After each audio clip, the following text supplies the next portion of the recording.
तो आज की इस प्रेस वार्ता में अपने सभी क्षेत्र के सभी पत्रकार साथियों का अभिनंदन है, स्वागत है।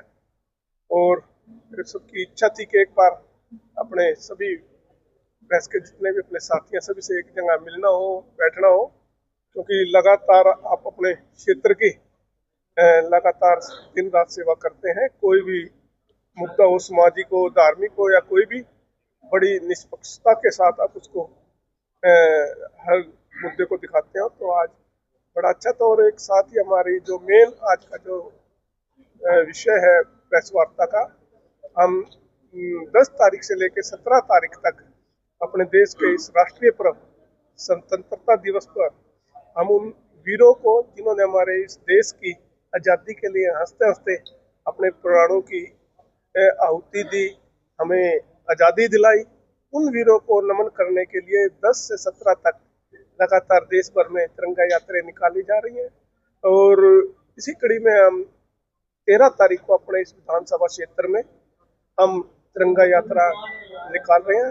और आपके सभी चैनलों के माध्यम से अपने पूरे क्षेत्रवासियों से यही प्रार्थना करते हैं कि राजनीति से उठकर आप सभी इस तिरंगा यात्रा में शामिल हो और अपने उन वीरों को, जो हमारे हम सब जिनकी वजह से आज इस देश और देश में खुले में सांस ले रहे हैं, जिनकी वजह से हमें इस देश में आज़ादी मिली, उनको नमन करें, उनको याद करें। तो विधायक जी, तिरंगा यात्रा कितनी लंबी रहेगी, कहाँ से स्टार्ट? देखो, तिरंगा यात्रा सुबह 9 साढ़े 9 के बीच में हम चलेंगे।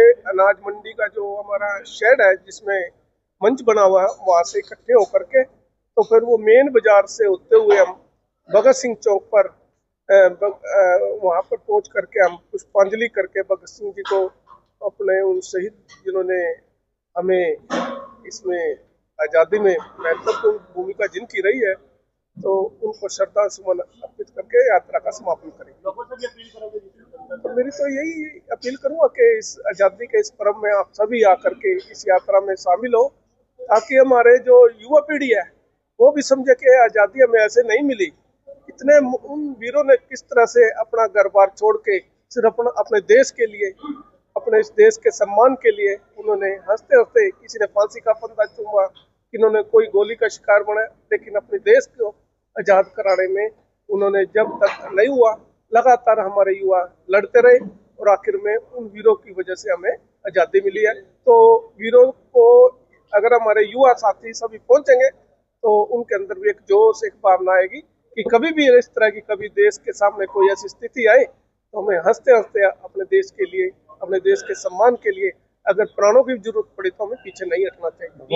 ये कार्यक्रम रहने वाला है, त्रावड़ी के बाद नीलोखेड़ी के और एरिया में भी होगा। ये देखो, हमारे सभी ये जो मंडल है, हमारे इस क्षेत्र के 4 मंडल है, त्रावड़ी में तो निकली जाएगी, तो उसके बाद हम नीलोखेड़ी, निसिंग और निगदू में भी ये यात्राएं निकालेंगे। हाँ, सभी मंडलों में हम, ताकि हर गांव, हर वार्ड, हर शहर, हर कोई भी गली मोहल्ला है, सभी में कहीं ना कहीं वहां से लोग जुड़े भी और इस यात्रा में भी। नीलोखेड़ी मंडल कब रखेंगे प्रोग्राम? नीलोखेड़ी मंडल देखिए, शायद ये 15 से पहले हमें सभी करनी है, तो शायद ये 14 को हमारी नीलोखेड़ी मंडल में भी और निगदू और निसिंग में सभी मंडलों में 14 तारीख को ये यात्रा निकाल ली जाएगी। तिरंगा यात्रा सुबह हम 9:30 बजे से त्रावड़ी अनाज मंडी से शुरू करेंगे, जिसमें हमारे सभी माताएं, बहनें, युवा, बुजुर्ग सभी इस यात्रा में शामिल होंगे।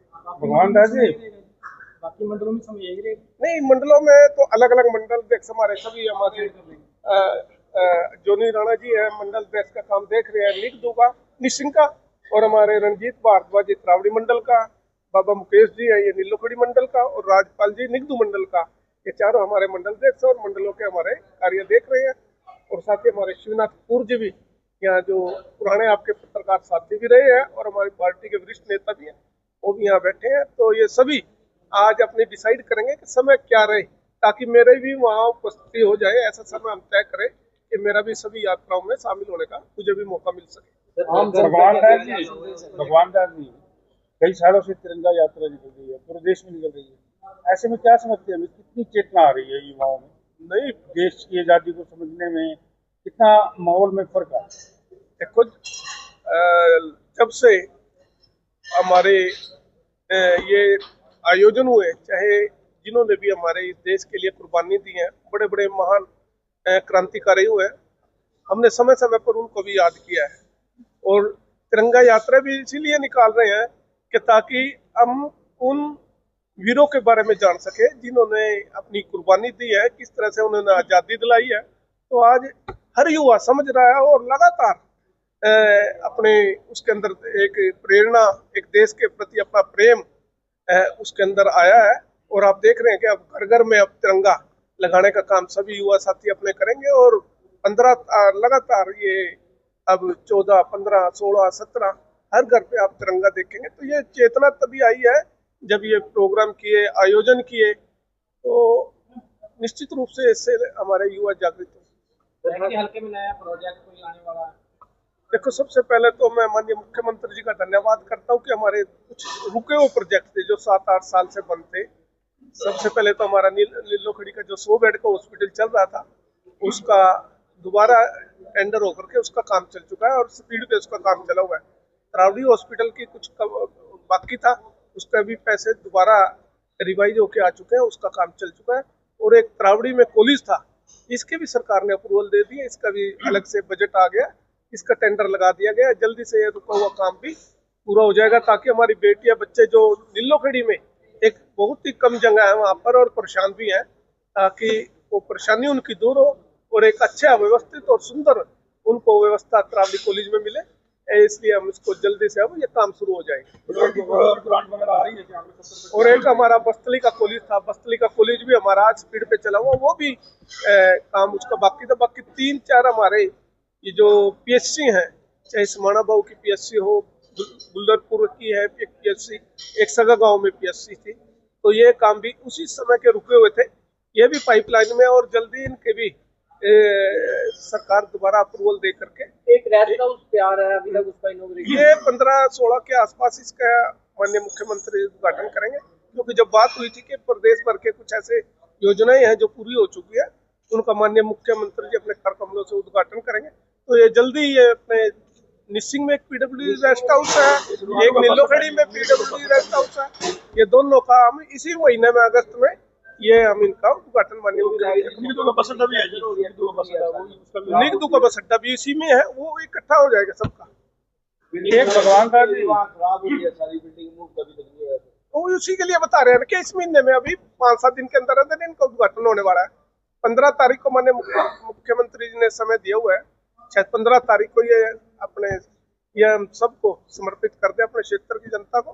तो ये सभी के काम आने वाली चीज है, तैयार है, साफ सफाई हमने निरीक्षण कर लिया है।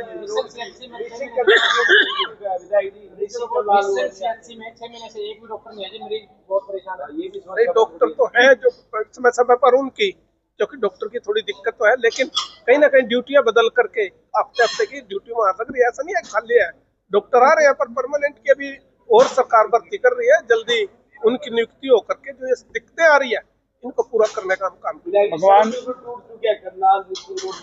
सभी सड़कें कोई बीच में दिक्कत आ गई जब से तेल की समस्या आई थी, जो तारकोल है उसके बहाव एकदम ऊंचाई पर चले गए थे, तो अब कंट्रोल में है, तो इसीलिए थोड़ी दिक्कत है। नहीं तो हमारी जितने भी प्रदेश की अपने क्षेत्र की सड़कें हैं, सभी सड़कों के टेंडर लगे हुए हैं, सभी के काम चले हुए हैं, कुछ काम अधूरे हैं और कुछ पूरे हो चुके हैं। तो 3-4 महीने के अंदर अपनी सभी सड़कों को हम दुरुस्त करा देंगे। भगवान दास जी, नीलोखड़ी का एक बहुत बड़ा पुराना मामला है, आपकी जो सेंटर की प्रेस थी, आप सुना अभी मनोहर लाल जी ने वो मतलब मंजूर करवा के सेंटर से, और शायद वो प्रदेश के हैंड ओवर कर देंगे, और अभी ये नायब सिंह सैनी की सरकार के हाथों में आ जाएगा कि इसको हटा के इस पे नया प्रोजेक्ट क्या बनेगा, कुछ इस तरह की मंजूरी आ रही है क्या? देखो, माननीय मनोहर लाल जी से हम सब ने प्रार्थना की थी कि लगभग 35 एकड़ के आसपास ये जगह है सेंट्रल गवर्नमेंट की जिसमें प्रेस चलती थी, तो उसमें हम माननीय मनोहर लाल जी से रिक्वेस्ट की, उन्होंने हमारी बात मान ली और जल्दी ये हरियाणा गवर्नमेंट को ये लैंड ट्रांसफर हो जाएगी और उसके बाद शहर वासियों से मिल करके जो यहाँ अच्छी योजना आ सकती है उसको लाने का काम करेंगे।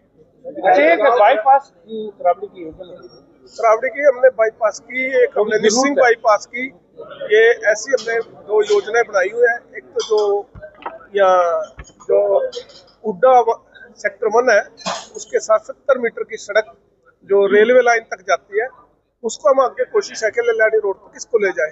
अगर ये बन गई तो एक सुंदर बाईपास तरावड़ी को मिलेगा, एक निसिंग का बाईपास, उसकी भी